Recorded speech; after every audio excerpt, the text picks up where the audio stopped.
All right, here it is. The dreaded DoorDash map.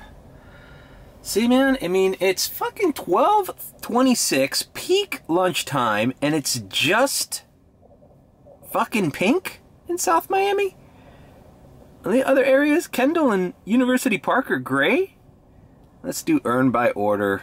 That's only giving me till 1. Okay, I'll dash for a half hour. Let's try a little DoorDash, shall we? I've been gone for a while, just hitting the Uber, learning my days, learning my schedule, and, you know, haven't been dashing much. I'll do an inside dash. I've taken screen grabs of weekends in South Florida, and the DoorDash map is grayed out. You know, it's funny because then I see gig tubers doing well in DoorDash in other states, other markets, like DoorDash is back to normal. And here in South Florida, it's just dead. It's just, wow. I mean, if I didn't sign up for Uber, I don't even know how I'd be making any money. Probably working those late shifts and taking everything I can with earn by time. So let's see what kind of orders we get, and I'll go home and do an inside dash because I haven't done one in a while, and I have a lot of screen grabs that I have yet to talk about. All right. Shit, man, but it's going all the way to the fucking Grove. It's like they know I'm doing Uber, and it would benefit me to go to the Grove right now. No, I'm gonna decline that. Not for 11 bucks, 12 bucks. Traffic. Friday. Although, you know, it's 12:30. In some ways, I miss DoorDash. You know? In some ways, I miss kind of more openness, the freedom. You don't drive as far. That was a bad example. I'd never get an order from South Miami Pizza Hut to deliver all the way almost to Brickell. It's like Bayshore Drive, basically.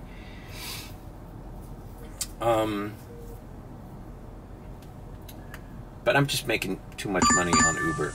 All right, $4.50 Chipotle, delivering to some high school students. I mean, UM students. All right, fuck it. See, it's like $4.50. $4.50 is kind of like a shitty Uber X ride, right?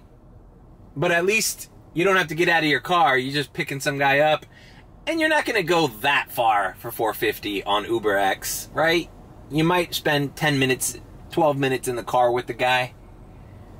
But whatever. Let's go to Chipotle. Update to anybody who watches my videos. They've fixed those potholes that I bitched about that one time.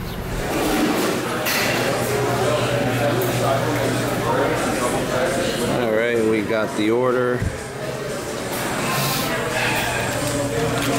I was actually at Chipotle yesterday as a customer, getting a quick bite before my Uber shift.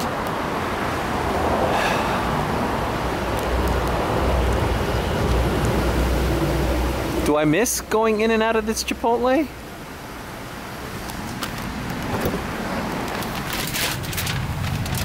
Not really. There are certain things I miss about DoorDash, and there are certain things that I do not miss about DoorDash. I do not miss waiting for fucking food. Man, that sound reminded me. Last night, picked up these 3 women in some bar in Midtown.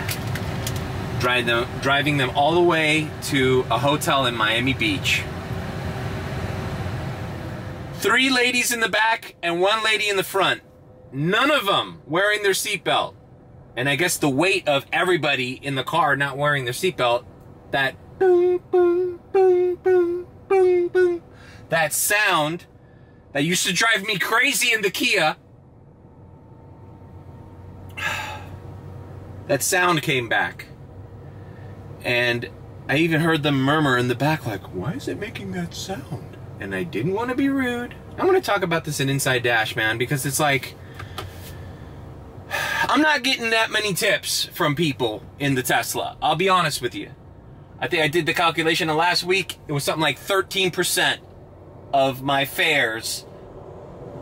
A 13%. People say a good percentage to have as an Uber driver in tips is anywhere from 16% to 20%. I'm doing 13%. So a good majority of the rides I'm given, you know, on all levels of Uber. Uber X, Comfort, Comfort Electric, Uber Premier even. They're not tipping me. And it's, bro, it's not because I'm being rude or I'm not talking. Some people don't want to talk. I don't think people don't feel sorry for you in the Tesla. I've mentioned this before. Like, they're like, who the fuck is this guy driving a brand new Tesla? You know? Whereas when you're driving a more, like, let's not say shitty car, but if you're driving a more regular ass car like a Honda Accord or a Civic or a Toyota Camry or a Hyundai, people think like, oh, this guy's barely getting by. But when they pull up to a fucking brand new 2023 Tesla and you don't volunteer that it's rented, you know, because how long are you going to have that fucking conversation? How many times are you going to have that fucking conversation? If it's a long drive and it's a Comfort or Premier rider, if they ask about the Tesla and how I like it, I will tell them, I will volunteer. I go, yeah, it's great. I'm renting it for Uber, as a lot of other Uber drivers are driving it, are testing it out. Because, I mean, most people know, because if they order Uber enough, they know, holy shit, I'm getting a lot of Teslas.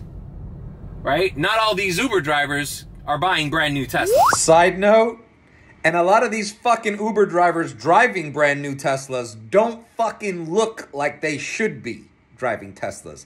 Meaning, they look like broke-ass motherfuckers. They look like people who can't afford Teslas. They look like shit, basically, is what I'm saying. They don't look nice. They don't dress nice. They're not kept well. You know, when you see a guy who looks like he's homeless driving a Tesla, you're like, oh, yeah, this is a fucking rental. On the other hand, it looks like it's my car. Most people think it's my car. All right, back to the video. But if it's a short ride and the guy's like, oh, cool car, I'll just say thank you, because, I mean, how many times am I going to explain to somebody the Hertz rental program for Uber, the mileage and how it's beneficial? You know, it's just, sometimes you don't want to talk a lot because, you know, you're going to do 15 fucking rides in a day. You know, have 15 different people in your car. You don't want to fucking talk and fucking say the same shit all over again. How long does it take to charge? What are you saving on gas? What features do you like? How do you get, how is this thing? Does it drive itself? And then you show them that mode, and it's like, bro, it's a little tedious, bro. Sometimes you're like, hey, bro, where you going? All right, here you go.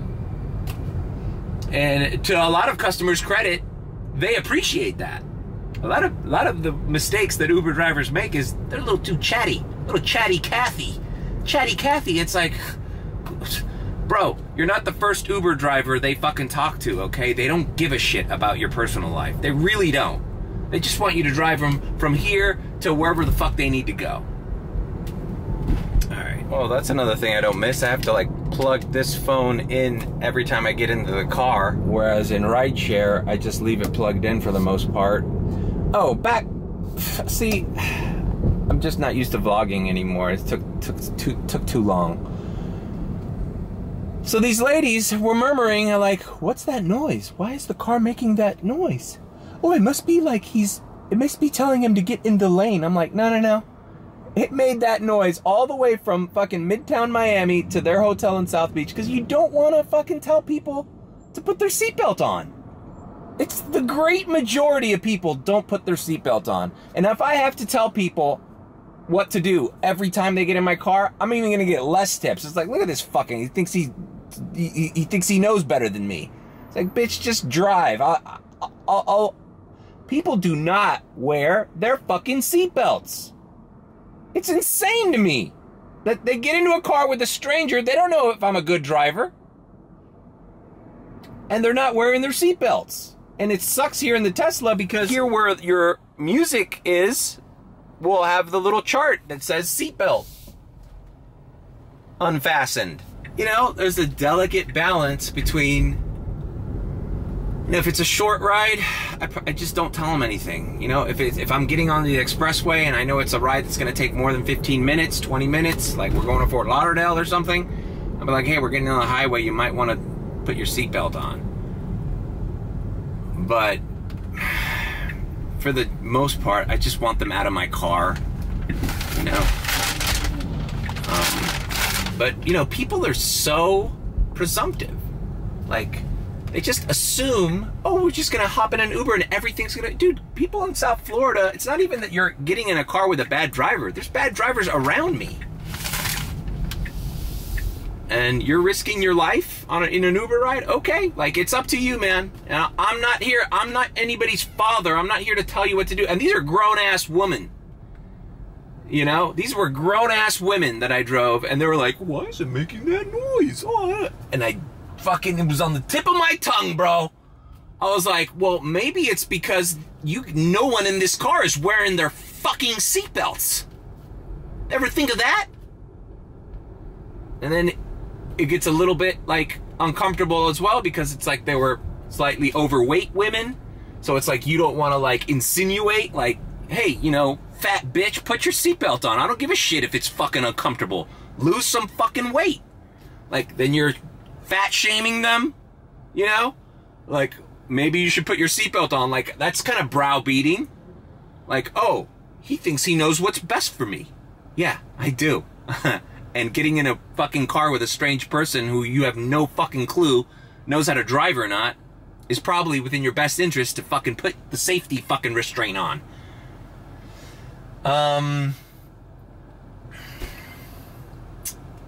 And last night, a fucking chick, the thing that happens to Uber drivers that they most fucking fear happened to me last night for the first time. A fucking lady in the back seat, driving her from Blue Martini to a hotel in Miami Beach. It's the last fucking ride of the day. She fucking throws up in the car. It wasn't that much, and I pulled over, handed her some water I had here, and I cleaned up. I let her outside, let her walk it off. She drank some water. It wasn't that much. I cleaned it. She got back in the car. We finished the ride, and then I pulled over to charge, and I cleaned it more thoroughly. The only thing that sucks is, like, it's kind of still smelled.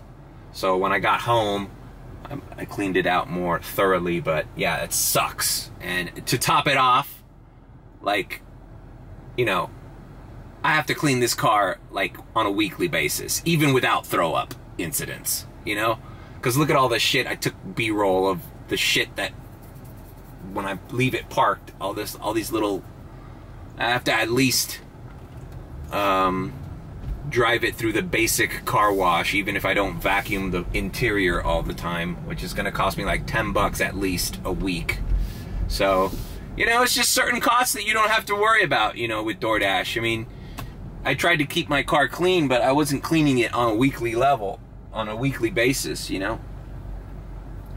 But with Uber, you have to clean it on a weekly basis, because you know, especially for the premier rides, you know, you don't want to give a fucking person who's spending $80 asking you to drive them from the Miami airport to a hotel and to the W Hotel in Fort Lauderdale, and you know, it's an $80 ride and your car smells and it looks unpresentable. Like, that's not gonna fly.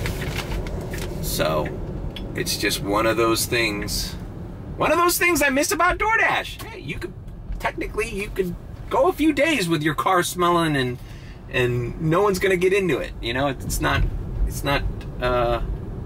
dependent.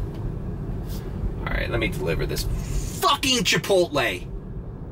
You know what? I don't miss DoorDash. This is already a pain. All right, delivered that. It's a business by my apartment here in South Miami. So, you know, the distances are better. You know, at least with DoorDash, you could stay in that little zone. With Uber, it's hard to do that, you know, especially because, you know, I have to be in Brickell. I have to be in South Beach, you know. I love doing Fort Lauderdale, but I have to do those areas. I can't stay in the areas that I do food delivery and make a significant profit in Uber.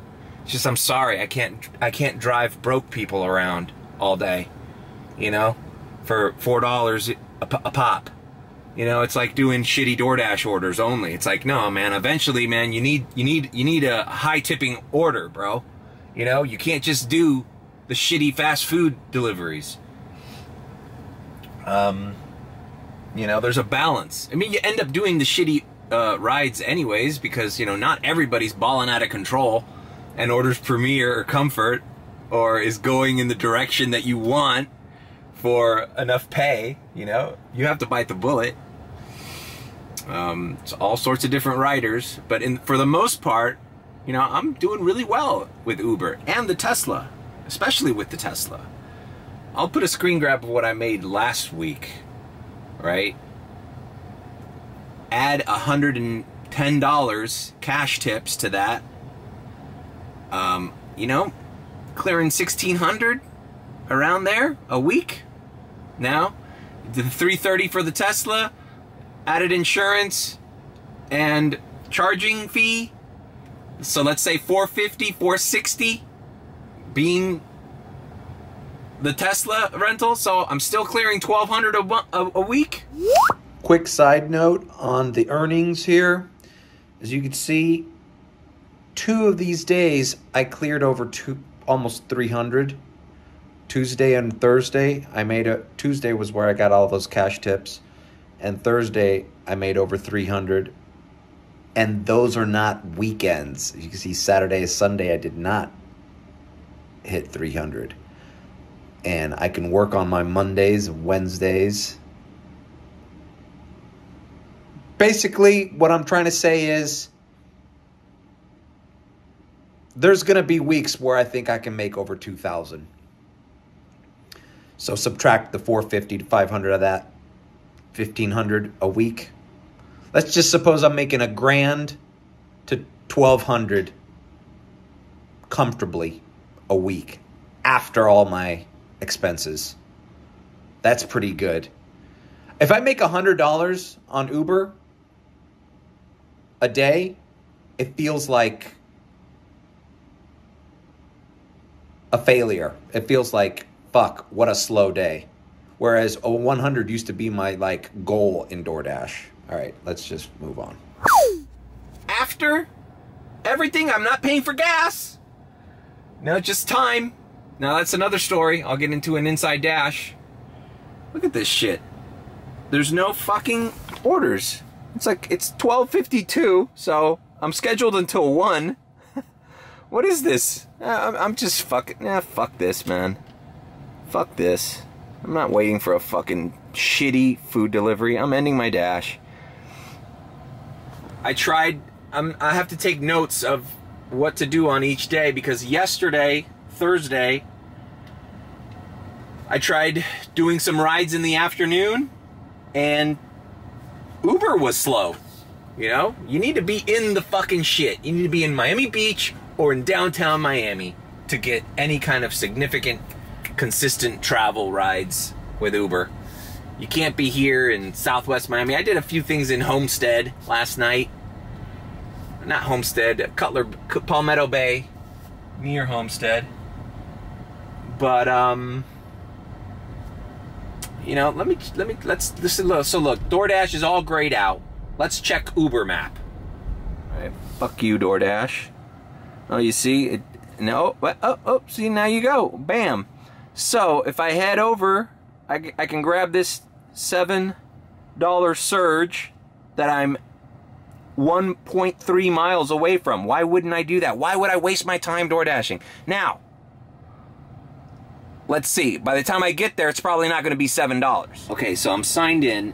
I took UberX off, And now what I'm gonna do is I'm gonna go in here into rider rating. This is a little trick I'm learning. Go into rider rating if you're going in a zone, and then just hit 4.9. Yep, the strictest you can go is only send me passengers, riders, with a 4.9 rating or above.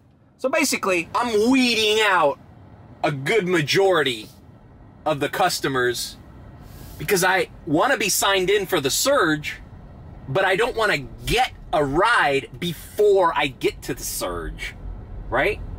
So let's see. Now, don't get me wrong, I could totally get a ride right now without the $7 surge, but go ahead, give me a premier ride with a customer that's not going to give me a problem. A 4.9 or 5.0 customer. You know? I've been keeping that strict fucking range, man. I've been keeping it when it's busy at 4.8 because, dude, 4.8 is still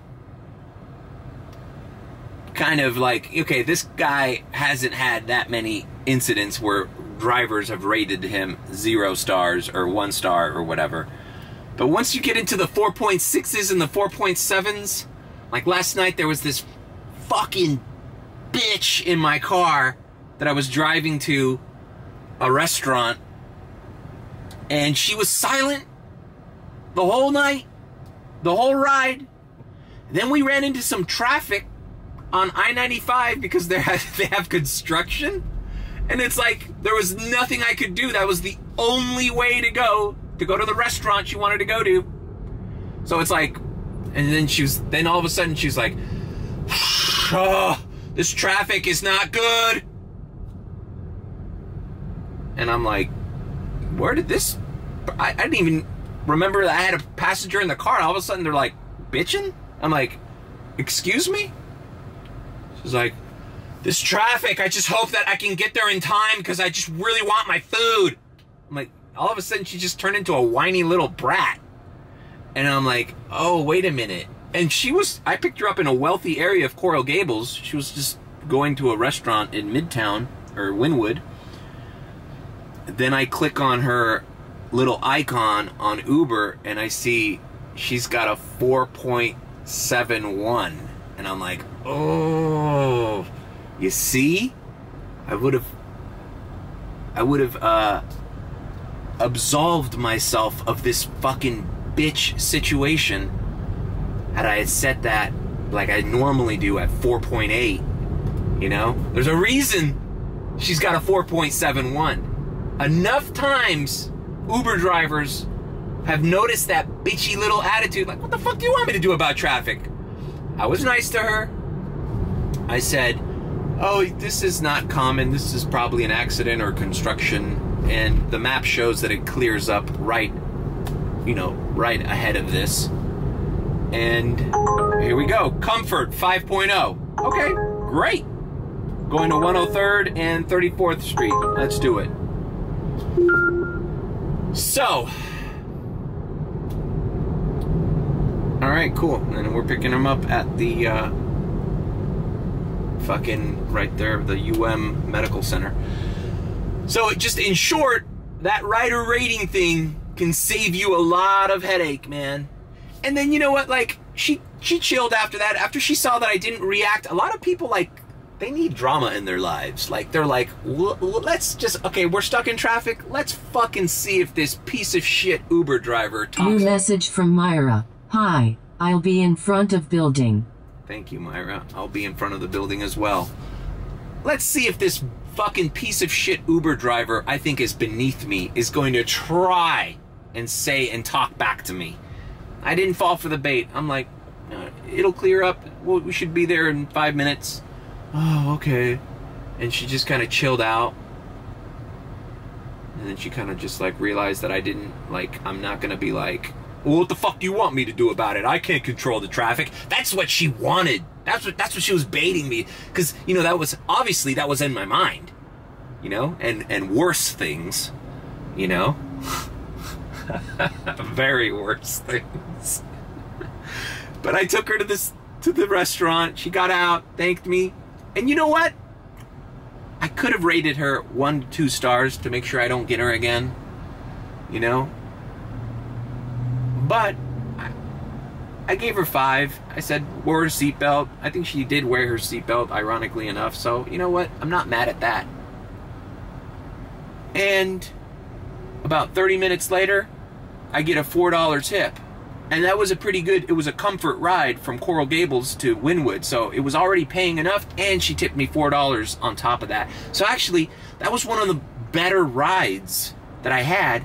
And it was kind of a shitty customer that could have turned into a fuck this bitch. Then I would have felt guilty rating her 1 stars and then screaming in my car like a madman, fuck you, bitch, I don't control the traffic, fucking stay home then, you know, whatever bullshit I would have said in my head to myself, not directly to the customer, to myself. I would have felt bad going like, oh, you know what, I said all those horrible things about that person, and she's one of the few customers last night who actually tipped. So, you just never know. All right, let me pick up this girl and shut the fuck up for a second. No, it does not smell like vomit in my car. I have the Ozium. Actually smells nice in here. All right. Dropped off that lady.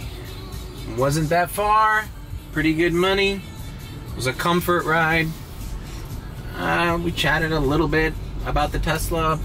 Hispanic woman, older lady. 5.0 rider.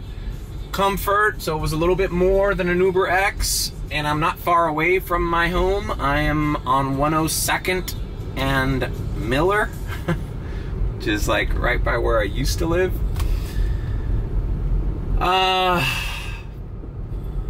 But yeah, see what happened there? I was headed to a $7 surge, but I got a pretty good ride. But you know what? It just goes to show, man, these surges, and I will talk about this at length in the Inside Dash that I'll record either today or tomorrow. Chasing these surges is, well, you know what? That girl that threw up in my car last night was me, last minute, chasing a surge when I should have just fucking called it quits. I should have just gone to the charging station, charged up for today. But no, I saw a fucking $14 surge. All I had to do was go to Bayshore Drive around fucking Coconut Grove. I knew it was Thursday, so my intention was, oh, here's another thing. I set the fucking filter, the trip filter, the destination filter, to go back to my house. So the idea was, the Grove was blood red with surges because Thursday is a UM party night. Right? So it was like 2:30, 3 in the morning. So I'm like, bro, this is all kids getting fucked up in the Grove at the sandbar. And the reason it's surging is they're calling too many Ubers to send them right back to University of Miami where I live. So I'm like, so technically it was a good plan. So I drove down to Bayshore Drive. I caught a surge that it ended up being. This is the other thing. When I accepted it, the throw-up ride, it said, this trip is towards your destination. And it was lying on both accounts, because not only was it going into Brickell, which is further away than my house from Coconut Grove, where I was to catch the surge, but the drop-off was North Miami Beach. It was the furthest I've ever driven last night. It was the furthest ride. So not only was it not in my, it was a complete opposite of my fucking destination filter, which I had on. That's a scam, man. Uber should be ashamed of themselves. That's a scam. It happened to me the other night too. I was near Doral, and I said, all right, I want to go back home and get ready for the night shift, but I'll catch a ride on the way home, right? So I set my destination filter to my house in South Miami from Doral, and it said, you know, an offer popped up, and it said towards your destination. Now, the pickup was south towards my destination, but the drop-off, I saw the map, was in Medley, which is north of Doral. So how can they justify saying that this is headed towards your destination when you have that destination filter on, and it is not towards your destination? Because I do see it sometimes says the ride is not headed toward your destination, but would you like to take it anyways? But now this is the second time last night, and I got burned with that fucking the vomit ride. So it was just bad luck, and I don't trust the destination filter. You know, the only filter I trust is that rider rating filter, you know? And like I said earlier, that can bite you in the ass too, because hey, that lady who tipped, who was starting to become she was also playing music on her phone. The lady who was pissed about the traffic, she could have just said, hey, do you mind playing a certain type of playlist, or you know, but she rudely played something loud on her phone. So I took the volume down, and I never have the volume on too long. Like, I never have it this loud. I usually just have this Apple Music pop, A-list pop playlist. I really I'm starting to discover new music too. That's a positive thing. Instead of just listening to talk radio. But usually I'll have it really low. And if I have the AC, this is what you're gonna hear in the back seat of my Uber. You know? Like, if you like the song, I could turn it up. But if you would like to play your own music, I'll turn it down, and you can do whatever the fuck you want. Like, she was just egging me on for a conflict, and she ended up tipping me. So, the rider rating thing isn't a surefire bet either, you know? Sometimes maybe you want, like, I'll suffer a Premier ride for $30 if the guys had a few bad experiences with Uber drivers. Yeah, who knows? Sometimes it's the Uber driver's fucking problem. I've been hearing a lot of horror stories from customers about their drivers being unprofessional and unkempt, and the car smells, you know? That's unprofessional. And you got to judge when you want to be talkative or not. You know, some people don't want to talk to you, and I get that. I don't want to talk to them. I do. You're not my first rodeo, you know? If I had to talk, if I had to, you know, give my energy equally to every rider, I would be exhausted at the end of the day. Like, I would lose my voice talking. So I'm glad people don't want to talk. And ironically, sometimes the biggest tippers are the ones that you stayed the silent. You know, like, hey, you know, they get home and they can realize, oh, you know what? That ride was smooth. The car smelled nice. And the guy barely talked to me. He got me there efficiently, quickly, and he stayed out of my business. I appreciate that. Here's $5, buddy. Great. So, alright, I don't know. I still have that trip filter on, but I'm headed back to my house. Let me check the DoorDash map one more time, because maybe I'll hit a DoorDash. And look at that. Every zone, from Homestead to Coral Gables to Doral to Hialeah, is grayed out. It's 1:32 p.m. on a Friday. That's not normal, people. I don't know if it's because I'm not Top Dasher and I'm seeing different things, or they're punishing me because I haven't logged in a while. But DoorDash is dead in South Florida. I'll say it. Thanks for joining me. Hope you've enjoyed this. I don't even know what to call it anymore. Was it a rant? Was it a dash quickie? What I miss about DoorDash and what I don't miss about DoorDash. I'll leave you on that note. I guess what I miss is staying in a localized area where I can avoid traffic. And what I don't miss is waiting for food and getting this fucking, you know, barren wasteland of non-busy zones that I'm like, you know, imagine this. If I just had DoorDash right now, I just couldn't make any money. Right now, I can guarantee you I can get an Uber ride if I turn on Uber X and update my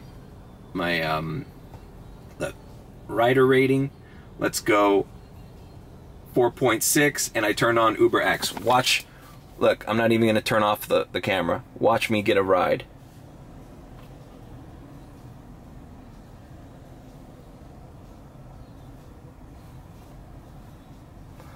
Look at that. Those zones nobody wants to be in right now. Look, my area, Coral Gables, South Miami, has a 525. So, I mean, I can catch rides all day with Uber. Still waiting. There you go. See? Boom. Not that, you know, kind of a shitty offer, right? $4. Going to 8th Street, not going to take it. But you get my point. My point is, Uber has more consistency where I live than food delivery, than DoorDash. All right, I've talked enough. Thanks for joining me. Leave a comment, like, or subscribe. I forgot how to say it. If you think I'm sus, subscribe. Oh, I forgot to say the BBB part. Whatever, you know how it goes. Always tip your delivery driver and your rideshare driver, you fucking cheap sons of bitches. The irony is, Vomit Girl didn't leave a fucking extra tip. I pulled over, I cleaned up, I had wet wipes, I gave her water. I fucking said it was okay. I could have been so pissed. You know? I felt bad for her because talking to them, it seems like they were drugged. Like that chick. She didn't appear to be intoxicated when she walked up to my car. Like they looked like normal girls just having fun, like at the end of the night. You know, they weren't belligerent drunk. And she was fine the rest of the ride. She just fucking needed to vomit in my car. But how could you not tip me, bro, after this shit? I didn't even report it. I gave them 5 stars. Wore their seatbelts. I didn't report it to Uber. You know, what am I going to report? You have to take I didn't take a picture of the vomit that I cleaned up. You know, people say you get like $100 cleanup fee, but you have to take a picture and then upload a receipt. I didn't take it anywhere. I just fucking cleaned it myself. It's fine. It wasn't that much. Anyways, I'm out.